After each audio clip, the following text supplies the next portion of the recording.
Voilà, bonjour à tous. Je pense que vous savez tous qu'aujourd'hui, de nos jours, tous les produits qui sont fabriqués possèdent tous des colorants synthétiques. Donc c'est pourquoi, là, je vais faire comme tous les groupes, je vais faire un sondage dans la salle. Levez la main, s'il vous plaît, si vous pensez qu'il est important qu'un produit soit constitué de colorants naturels. Ouais, ça fait déjà une bonne proportion. Donc, saviez-vous que 86% des Calédoniens sont prêts à changer leurs habitudes de consommation pour des produits qui sont fabriqués à base de colorants naturels? Et donc, notamment aussi parce qu'on le sait de plus en plus, à cause des problèmes de santé qui apparaissent de plus en plus, dus aux produits utilisant des éléments synthétiques. Ce qui explique aussi pourquoi, de nos jours, le retour en force du naturel et le changement dans les modes de consommation. Donc pour ce projet, je vais d'abord vous présenter vite fait l'histoire de ce projet. Donc tout commence en 2011 avec Marine Toussiro, la porteuse de projet, qui a obtenu sa thèse sur les colorants naturels issus de plantes locales. Donc en 2014, elle est élue lauréate du concours iLab en France, financé par BPI France. Ce prix lui a permis en fait de financer ses études de marché, les tests toxicologiques et aussi le dépôt de la marque Tectonea. Au courant 2014, elle rentre à l'incubation de la Décale pour 3 ans. En 2016, elle s'associe avec Paul Coulery pour développer Docteur en chimie, pour développer le projet.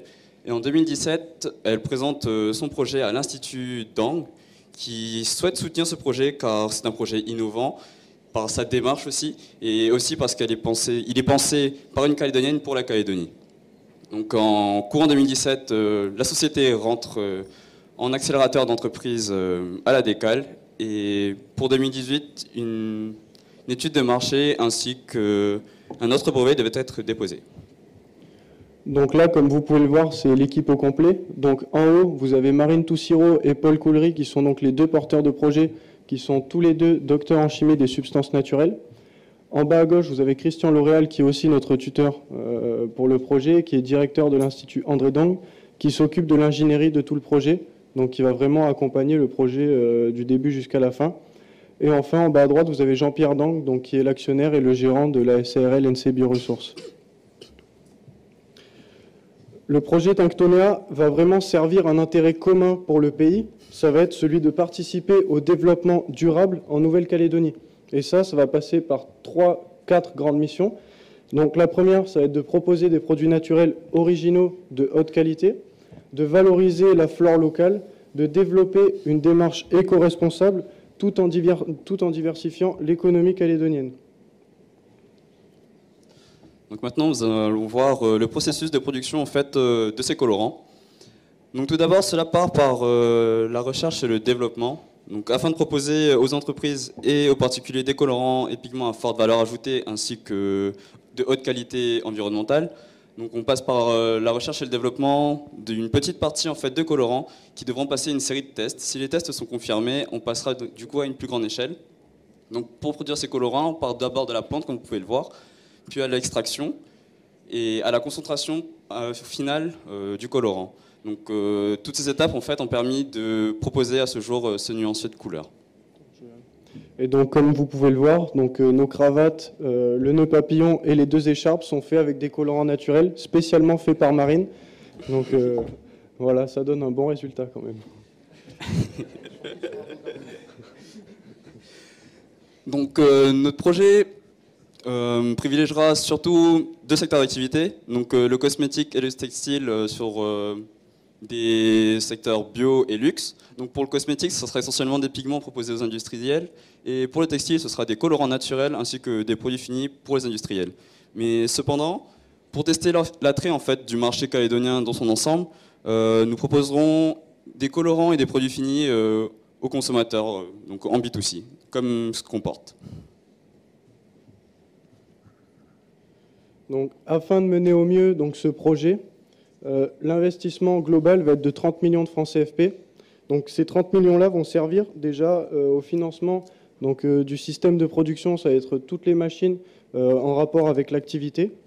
Et en plus de ça, le capital investi va aussi servir à l'innovation, parce que la recherche et développement occupe une très grande part dans la stratégie globale de l'entreprise, notamment pour réaliser plus des analyses de qualité et pour enrichir aussi le catalogue de couleurs.